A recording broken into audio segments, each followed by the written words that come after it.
Hi, hello, it's me.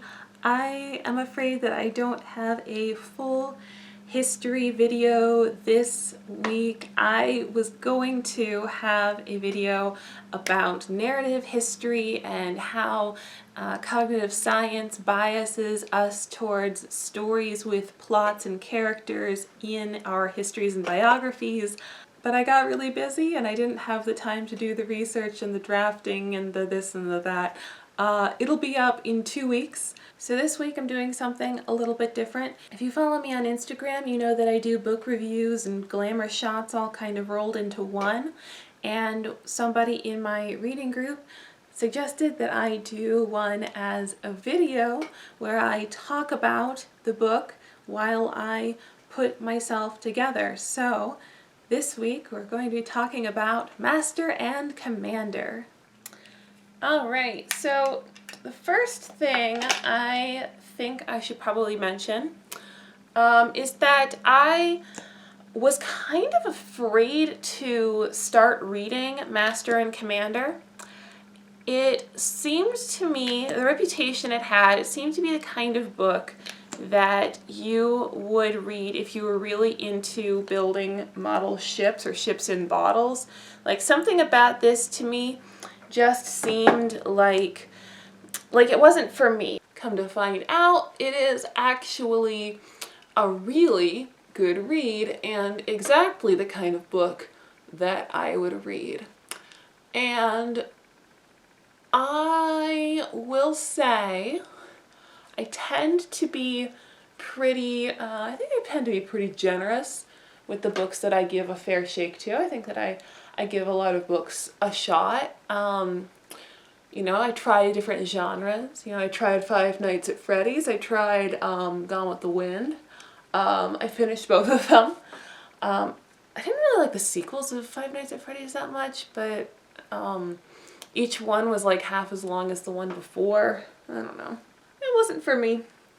But Master and Commander, you know, I've seen on different blogs and different reviews of Master and Commander, some people say it's like Jane Austen for boys, but I thought it was more similar to Star Trek in a lot of ways. And I can definitely see where some people who had been watching Star Trek would then go and start reading Master and Commander.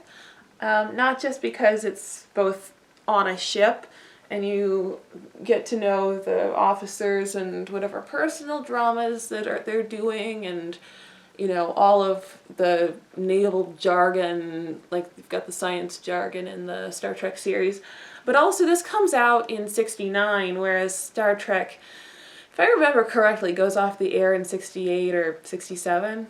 So the time period is like, it's right there. So yeah, I see some similarities to Star Trek.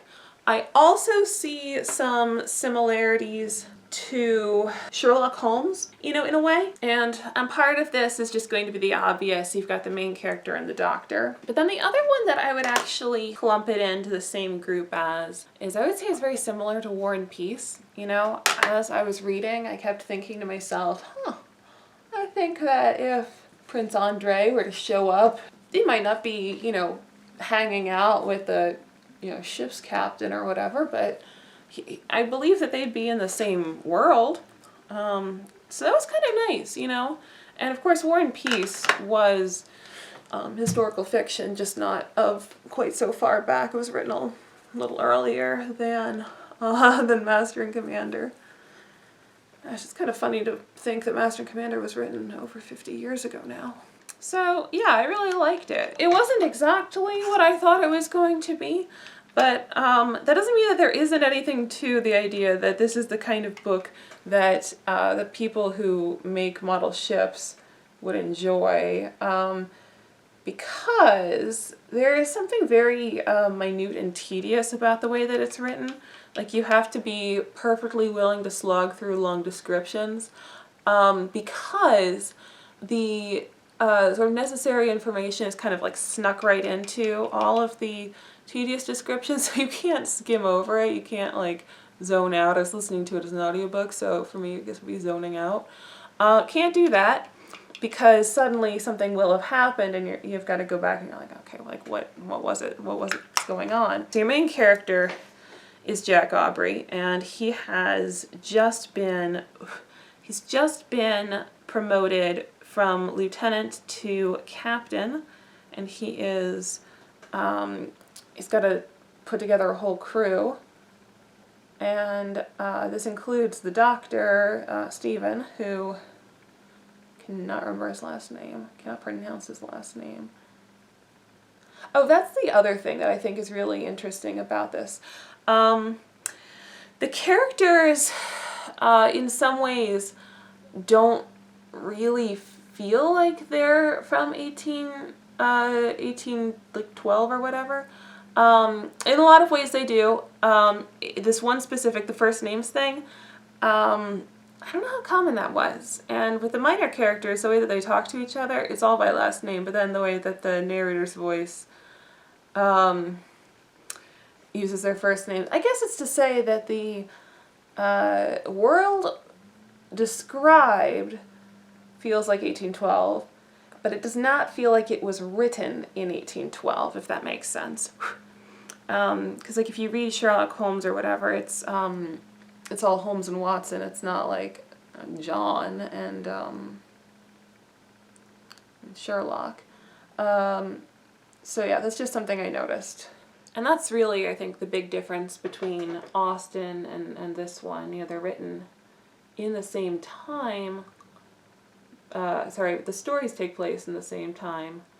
But because they were written 150 years apart, things that the audience will notice and the things that audiences will expect are a little bit different. The voice of the narrator is quite different.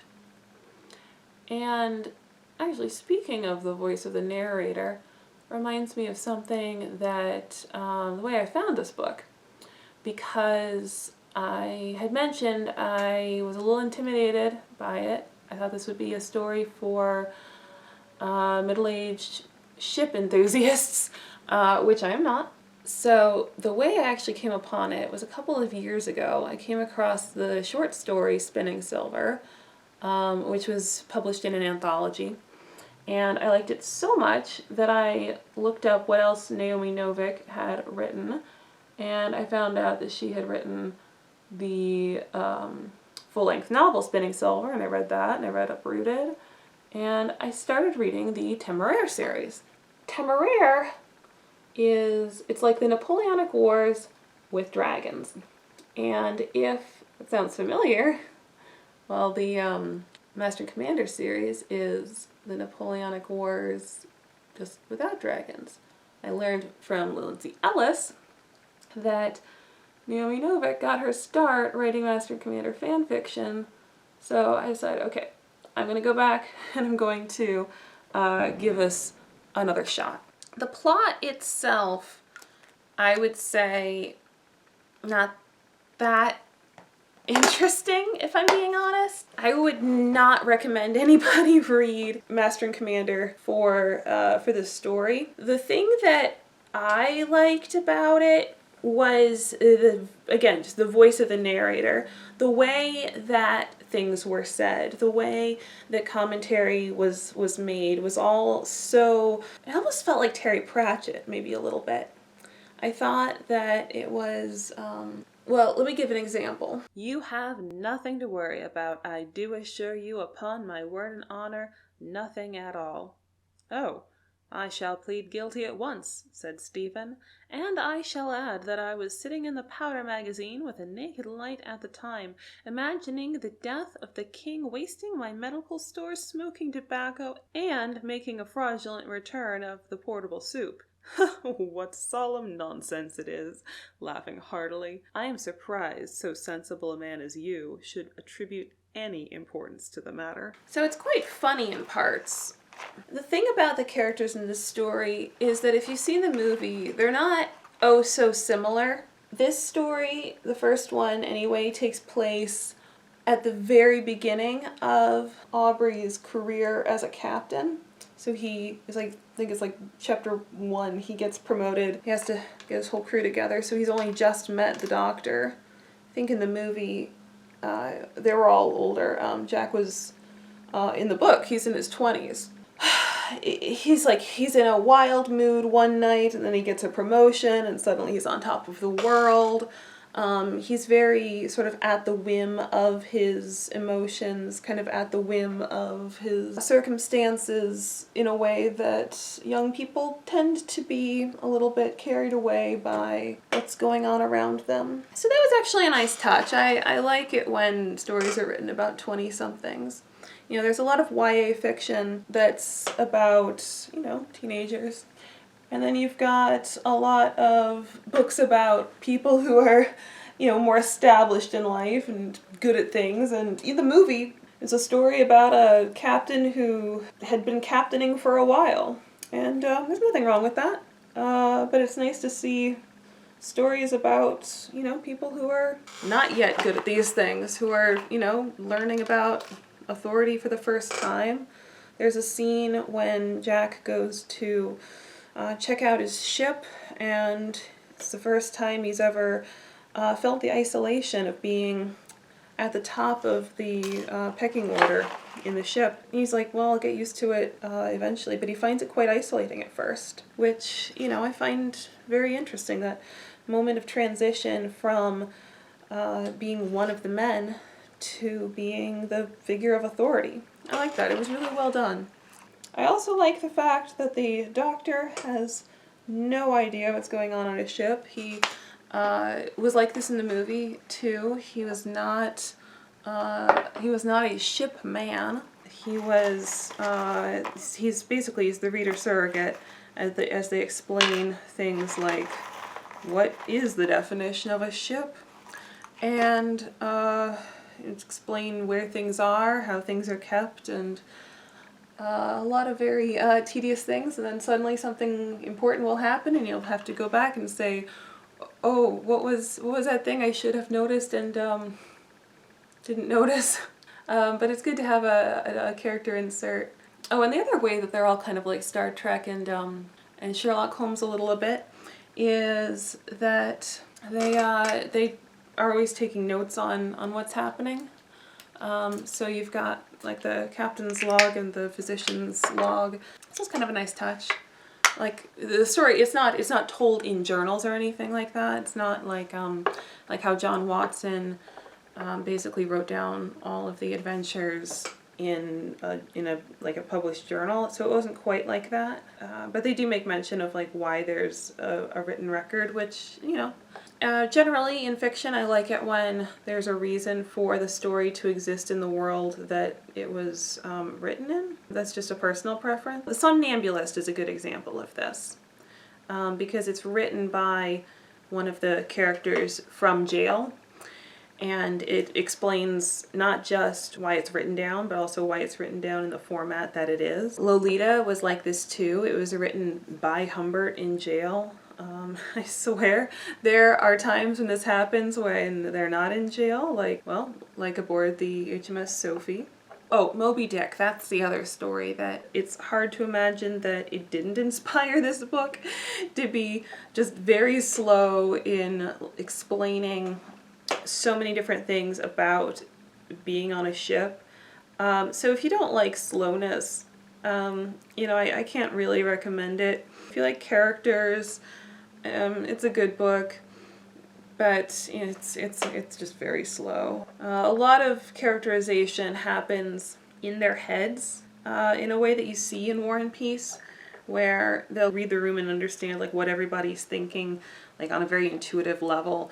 And then they'll go on this like whole personal journey in their head, and it'll be like 10 pages of just what's in someone's head, and then they say the next thing with their mind entirely changed and everybody understands what's going on. Like it's very of that style.